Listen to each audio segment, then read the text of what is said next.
It's only bad when Elementalist does it. Dragon's Tooth. Is it unbalanced? You may have heard of or even been victim to the recent changes to Elementalist SCEPTER skills.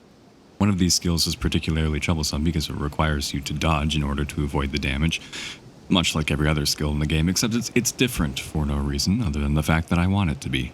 This skill is known as Dragon's Tooth. Dragon's Tooth as a skill is highly comparable to another problematic skill that has existed in the game for many years. Before we dive into that, let me just make it absolutely clear here what kind of point I'm trying to make. For years, Elementalists have complained that SCEPTER was relatively useless outside of Fresh Air Weaver and a few other possible highly underperforming off-meta builds. ArenaNet recently made the decision to give SCEPTER some much-needed attention, which is what nearly every other class gets every single or every other balance patch anyway. And now it's a problem, because as a non-Elementalist main, it's only okay when they buff my preferred profession, but never Elementalist. As soon as Elementalist is given any sort of love or attention, now it's a problem. God forbid we even mention full Celestial Harbinger, any kind of Mechanist, any kind of Deadeye, face roll, no skill, Condi spam, 1 million Condis per second Mirage, perma-stealth thief builds that pretty much everybody universally hates, infinite CC lockdown warriors, which I feel for you, warrior main side. I honestly, I'm not trying to pick on you here, but yeah, very fun to play against, infinite CC lockdown. Immobilized druids, which is also super fun to play against. I love just not being able to play the game. And, you know, someone might say, oh, just slot a cleanse. Yeah, there's not enough cleanses in the game for that. Grenade Engineer in general, which is basically press one button to win. Flamethrower Engineer, which is so easy and effective it could be played with 2 broken arms and 1 working finger. Unkillable Raid Boss Infinite Life Force Core Necro that somehow has burst damage. Necro Axe 2 in general, which definitely should be doing 8k damage on such a low cooldown. Pew Pew Sikkim One Wolf Pack Soul Beast, somehow unkillable but does massive DPS Soul Beast. Vindicators in general, Sword Revenants in general. There are so many unique and fun builds available in this game, and almost none of them are any of what was just mentioned because they're vastly overshadowed by those builds. They're not even close to meta in comparison to the aforementioned, but the main point I'm trying to make here is that it's only a sin when it's committed by an Elementalist player. It's perfectly okay if anybody else is overpowered until it's Elementalist, then it's not okay suddenly. And would you like to know why? I will tell you the secret. It's very simple. Elementalists are better at the game on average because they have to be. If you make an average Elementalist fight an average Necromancer, the Necromancer will win almost every time because it's easier to play and it's more effective.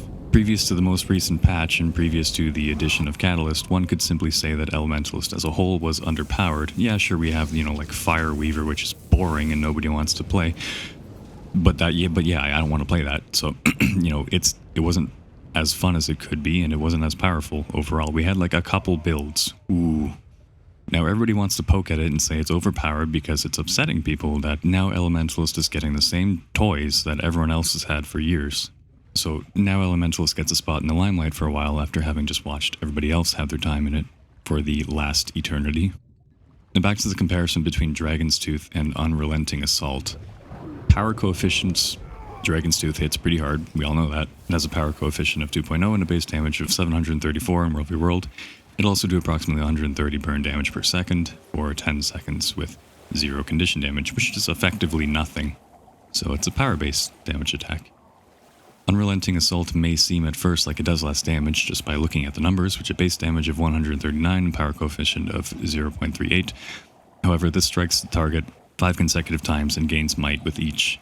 Should also not be taking into consideration the differences as a whole between Elementalist and Revenant.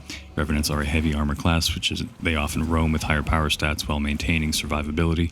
Elementalist is a light armor class, which often is forced into running Celestial, just to avoid being killed by people sneezing on you.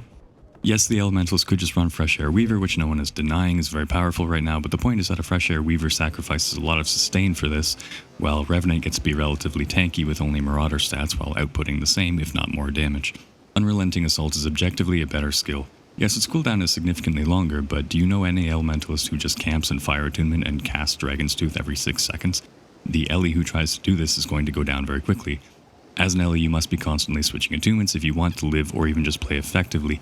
Contrary to what most noobs will have you believe, no, you can't just auto-attack someone to death with SCEPTER Ellie. And if you succeed in doing this, then the player you killed is terrible and 100% deserved it. I can't remember a single time I've died by a player spamming SCEPTER auto-attack on me in a 1v1 situation. Unrelenting Assault is also an evade for 1.5 seconds, so it can do even more damage than Dragon's Tooth while being effectively invulnerable to your attempts to counter it. Unrelenting Assault cannot simply be dodged the same way a Dragon's Tooth can be. You need 2 dodges to avoid it, or to waste one of your utility skills, blocks, or invulns, and then you'll just die to it when they use it again 15 seconds later because that's how powerful it is. Dragon's Tooth is an AoE, but like I said, very easy to evade, and if multiple players get hit by this skill at once, then they should probably all delete the game anyway because that's just ridiculous. I don't know anyone who even gets hit by the skill 1 versus 1, let alone when you have a group supporting you. And when I say anyone, I mean like a good player.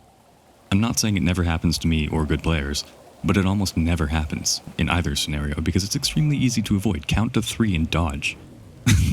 And the Elementalist also has a reason to capitalize on the fact that they're casting the skill on you. They could add more damage while they're waiting for it to ramp up. Well, not ramp up exactly, but like, it's going to hit in a few seconds. So they're also casting something ahead of time to hit at the same time. That's more than enough reason to use a dodge. People use dodges as mobility. I'm pretty sure you can use 1 dodge. It's okay. You're going to be fine. It's true that Dragon's Tooth has a higher range of 900, but again, this skill is incredibly easy to avoid. I can't stress it enough. I think I've said it a couple times now. If you're fighting a ranged spec at range also, then chances are you are also going to be a ranged player. So maybe it would be a good idea to range them back and use some of your own skills. This is the issue with comparing skills on paper and how they function in reality. If you think Dragon's Tooth is so overpowered, why don't you go sign on to your own Elementalist and try spamming auto-attack with Dragon's Tooth repeatedly and seeing how many competent, esteemed players you can kill with that technique. It's not that bad, guys. It's really not that bad. Now, if you want to say that the buffs were a little too strong, and you'd like to see them slightly tuned down, that's fine. As long as you tune down everything else that's insanely powerful so that Elementalist can remain competitive. But what's probably going to happen is nerds are going to cry and whine about this until probably something unrelated to Scepter gets nerfed to the absolute ground, making Elementalist underpowered once again, and we're back to square one. Everybody just loves to bash on Hellies. Isn't it funny how the biggest critics are horrible at playing the spec? Next time somebody says Elementalist is OP, ask them to go play it. Chances are you'll hear some ego-stroking excuse like, nah, I'm better than that. I don't want to be carried by a profession. You are carried by a profession, Karen. No, actually, you're not better than that. You're a lot worse than that, and that's why you can't play it and would rather just sit around complaining all day about anything that somehow manages to kill your overperforming generic face roll meta battle build. Happy fucking New Year, everyone.